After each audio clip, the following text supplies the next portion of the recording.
ओम नमो भगवते वासुदेवाय नमः। सभी सनातन धर्म प्रेमियों को सादर नमस्कार। स्वागत है आपका हमारे चैनल भक्ति पथ में। आज प्रस्तुत करने जा रहे हैं श्री पापांकुशा एकादशी व्रत कथा। एक बार अर्जुन श्री कृष्ण से कहने लगे, हे जगदीश्वर, मैंने आश्विन कृष्ण एकादशी अर्थात इंदिरा एकादशी का सविस्तार वर्णन सुना। अब आप कृपा करके मुझे आश्विन माह के शुक्ल पक्ष की एकादशी के विषय में भी बतलाइए। इस एकादशी का क्या नाम है तथा इसके व्रत का क्या विधान है? इसका व्रत करने से किस फल की प्राप्ति होती है? कृपया यह सब विधान पूर्वक कहिए।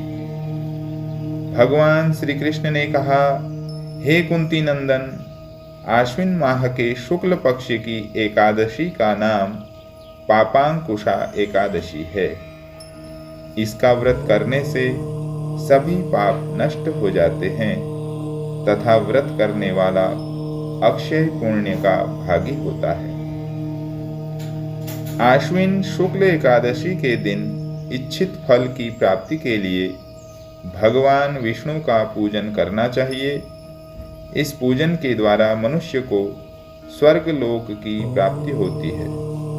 हे अर्जुन, जो मनुष्य कठिन तपस्याओं के द्वारा फल की प्राप्ति करते हैं, वह फल इस एकादशी के दिन क्षीर सागर में शेषनाग पर शयन करने वाले भगवान विष्णु को नमस्कार कर देने से ही मिल जाता है और मनुष्य को यम के दुख नहीं भोगने पड़ते। हे अर्जुन, मनुष्य को पापों से बचने का दृढ़ संकल्प करना चाहिए।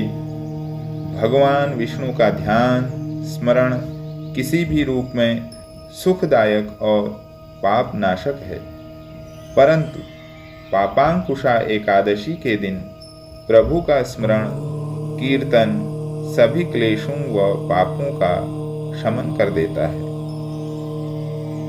अब मैं आपको पापांकुशा एकादशी की व्रत कथा सुनाने जा रहा हूँ। प्राचीन समय में विंध्य पर्वत पर क्रोधन नामक एक बहेलिया रहता था। वह बड़ा क्रूर था। उसका सारा जीवन हिंसा, लूटपाट, मद्यपान और गलत संगति पाप कर्मों में बीता था। जब उसका अंतिम समय आया, तब यमराज के दूत बहेलिये को लेने के लिए आए और यमदूत ने बहेलिये से कहा कि कल तुम्हारे जीवन का अंतिम दिन है, हम तुम्हें कल लेने आएंगे।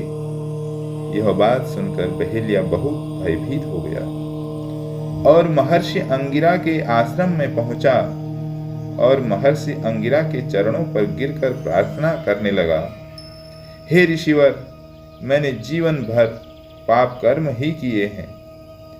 कृपा कर मुझे कोई ऐसा उपाय बताएं जिससे मेरे सारे पाप मिट जाएं और मोक्ष की प्राप्ति हो जाए। उस बहेलिये के निवेदन पर महर्षि अंगिरा ने उसे आश्विन शुक्ल की पापांकुशा एकादशी का विधि पूर्वक व्रत करने को कहा। महर्षि अंगिरा के कहे अनुसार उस बहेलिये ने यह व्रत किया। उसके किए गए सारे पापों से उसे छुटकारा मिल गया।